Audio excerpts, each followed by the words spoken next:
What's up, everybody? What's Welcome up? What's up? to another edition of FIRE15. Fire 15. Yes. I'm Doc. And I'm PJ. the beautiful, illustrious, gorgeous PJ. I'm so glad you're my wife, girl. I'm so glad I'm your wife too. Yeah, don't be looking at me with them bedroom eyes while we're making this podcast. Stop. Proceed. Oh, okay. How y'all doing? Hope y'all doing good. Yes. Listen, always one request. If you enjoy this podcast, if it makes you laugh, if it makes you cry, If it challenges you, if it encourages you. all of the above, just share it with one other person. Maybe two, maybe three, but just share it with one at least. So what are we talking about today?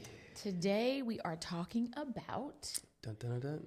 how not to lose yourself within the amazing but challenging but rewarding but beautiful but taxing but heavy Where you going? responsibility of parenting. Oh, wow. Being a parent, how do you not lose yourself while parenting beautiful blessings and arrows from the Lord? Yes. Yes. Lose Yourself. That was a good song. Don't lose yourself in the music the moment you want it. Yeah. Yeah, we better stop before somebody say I can't go to that church because they rap.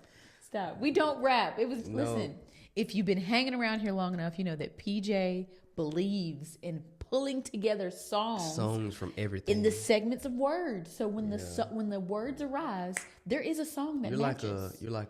There's a song that matches. You're like a song gumbo. Like everything comes from everywhere and it just becomes a song.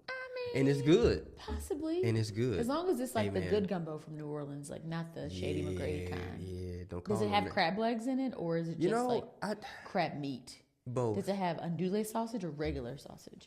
So parenting. I took us somewhere. I didn't mean to. That was kind of your fault. I didn't mean to. Parenting. Yeah. Yes. So how do you not lose yourself? You know what? That is. It's a fair question. It is a fair question, and it's tough. It's challenging. It's very challenging because you love your littles, you love the babies. Yes. They are blessings. They are blessings, Even in all the intricacies of who they are. Yes, but I think the main challenge is trying to keep the proper perspective. Yes. On parenting. Yes. And I will say because so our perspective is that children are a byproduct of the covenant. Correct. But they are not the covenant. Right. And covenant meaning? Marital relationships. Yes. That is the highest form of relationship. Yes. And we believe that, just because you have children, it does not take a back burner. Your parenting doesn't take a back burner to your marriage. You mean your relationship? Yeah, your marriage relationship. does not take a your back relationship burner don't take a back burner to your parenting. Yeah. Yes. And that's a lot to grasp. Like, I think we need to pause for a second there and kind of recap for a second. Okay. When you have children, they are not priority over your spouse. Ooh. And this could be a sticky subject. It's like the question, well, who do you fix to play first at family reunion, your husband or your kids? Wait, time out. That's what they be saying on the internet. That's real. That's they be real. asking who you fix your play first, the kids or your husband. I mean, maybe we can get into that in a second. But I think we have to really kind of sit with that for a second because that can be a heavy, hard, that can be a challenging concept to really sit with. Yeah. Because, I mean, I know people who I love dearly who have had challenges to get children here.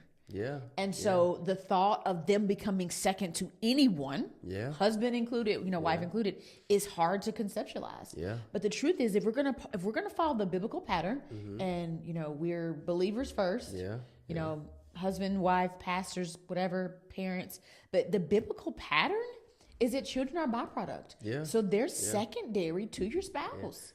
I think the extremism that happens Yeah. in either parenting or marriages and the hierarchy and all that type of stuff, usually where there's an extremism, there's a missed application of some sort of truth. Right. So I think when people say I think parenting and keeping your relationship strong doesn't mean neglecting your children. No. And I don't think you said that. I think it just. But people could hear that. People can hear that. That's what we're not saying. Don't try to mix and screw this. But I think it's about having the proper perspective. It's like because the sad part about it, and I'm just speaking from a male perspective. Yeah. Oftentimes when children come along, the male, the dad, the father, they get put on the back burner. I can see how that could happen. Even when you go to the doctor, you do the doctor visits and all that type of stuff. Granted, you should ask the woman who's pregnant how she's feeling. I mean, that's what you're there for. But do they ask you? They ain't got no choice but to ask me, because I be talking. You're gonna tell your part. I be telling my part anyway, whether they ask me or not. But I think for males, it's so hard. It's so easy to get lost in the sauce. Yeah. Because we can internalize it as, hey, nobody's thinking about us. And every step of the way, you have a baby shower.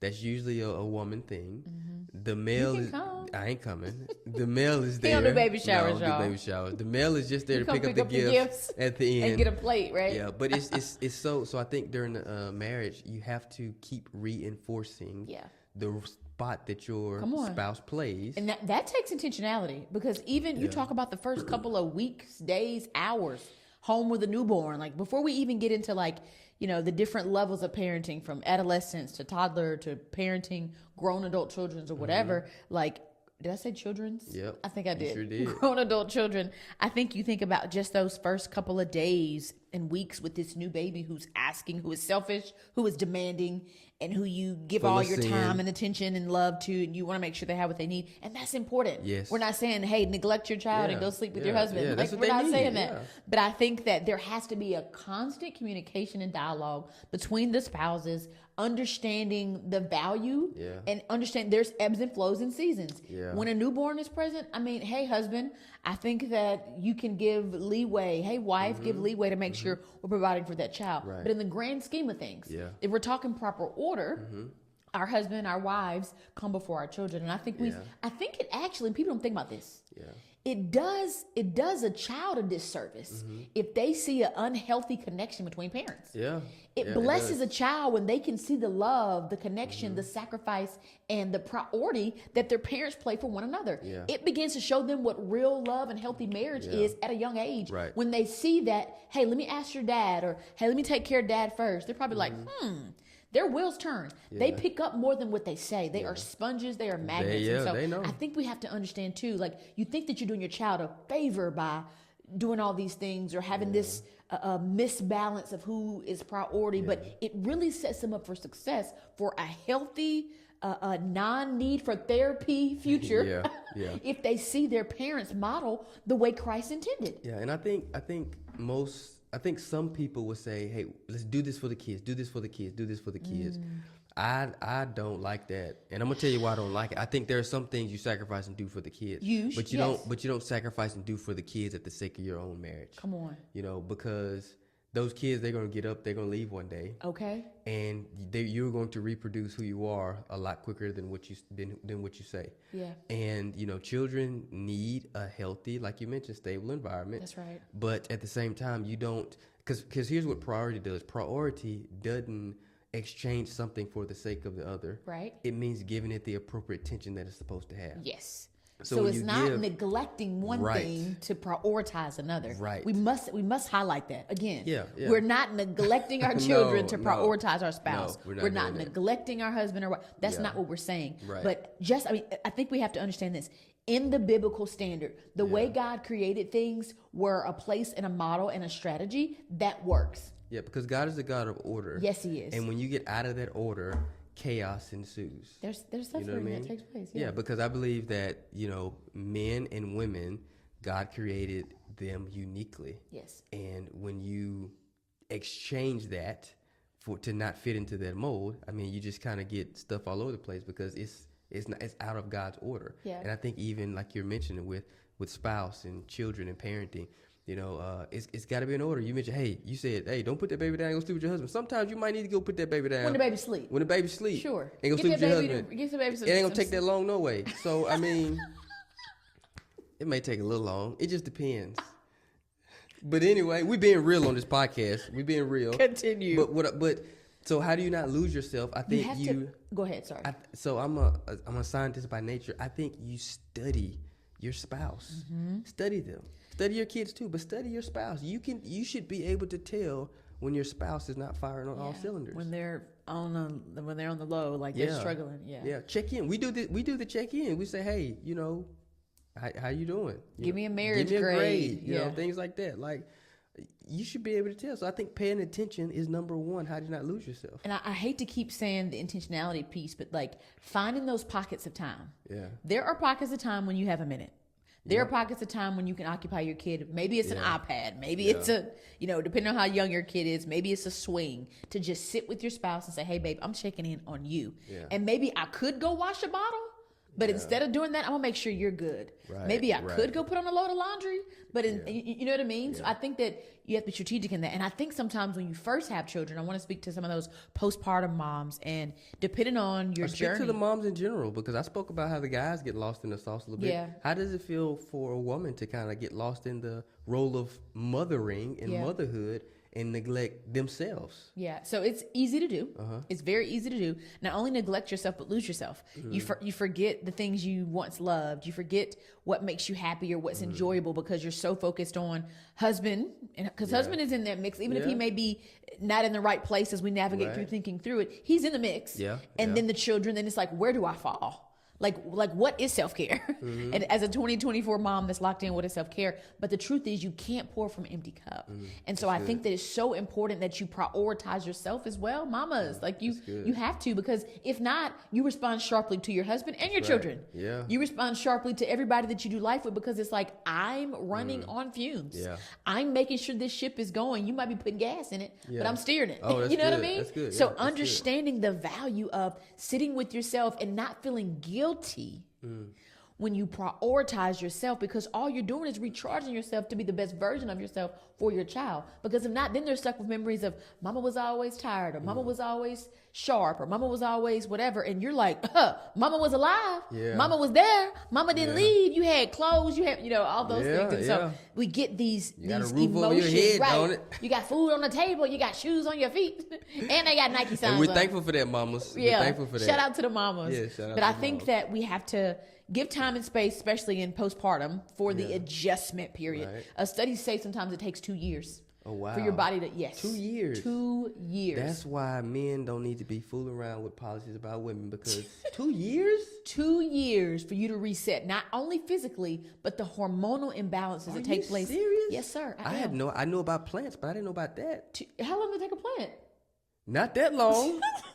They know it took plants any time, but I guess it makes sense. Sheesh. But the amount of things that you share and you give, and your body gives and creates for creating a whole human being, it takes you 2 years to go back to center, to go back to level. Well, what about this? So one thing that we do that we are intentional about are our date nights. Yes. And so on our date nights, listen, that is a non-negotiable weekly thing. Date nights are so important. Yes. Because even for those 2-3.5 hours that we have, we try not to talk about the kids. We try not to talk about church. Yes. We don't do that so well. It is very hard because we love our babies and we love the church. Yeah.